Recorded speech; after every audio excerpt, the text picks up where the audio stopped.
missa não é de uma comunidade que está celebrando, a missa é da igreja toda. E não só da igreja de hoje, mas da igreja de todos os tempos.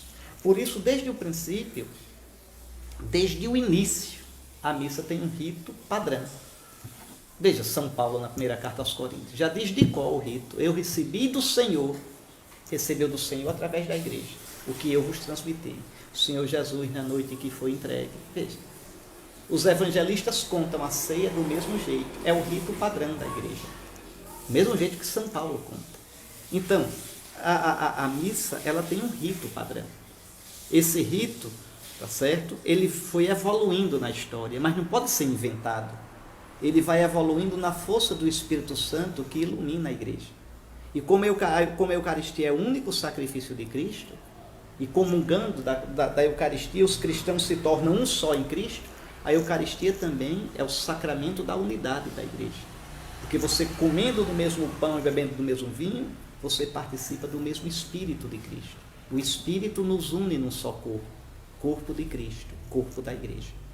Por isso a Eucaristia ela não é de uma geração só, ela é de todos os tempos, ela não é de uma comunidade, ela é de toda a igreja. Por exemplo, não pode existir missa fechada, missa só dos jovens. Não, pode ter uma missa animada pelos jovens, mas ali entra qualquer cristão, em comunhão com a igreja. Não pode existir missa dos idosos, não, toda missa é da igreja. Toda missa é culto público, quer dizer, culto do povo de Deus. Do povo de Deus. Proibido absolutamente excluir quem quer que seja da missa. Se é cristão batizado em comunhão com a igreja, tem direito sagrado de participar da missa.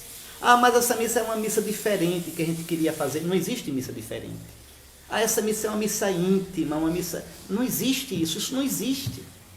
Quer fazer isso? Faça um momento lá de adoração depois, tá certo? Um momento lá de partilha, mas a liturgia não. A liturgia, ela não está à disposição do nosso arbítrio, nem meu como bispo, nem de padre nenhum, nem de leigo nenhum, nem de comunidade nenhuma. Então, desde o início, a igreja foi dando normas, foi dando uma ossatura, tá certo? A sua liturgia. Os ritos foram evoluindo. Todos os ritos litúrgicos têm uma história. Tem uma história. Por isso é importante ter uma noção de liturgia.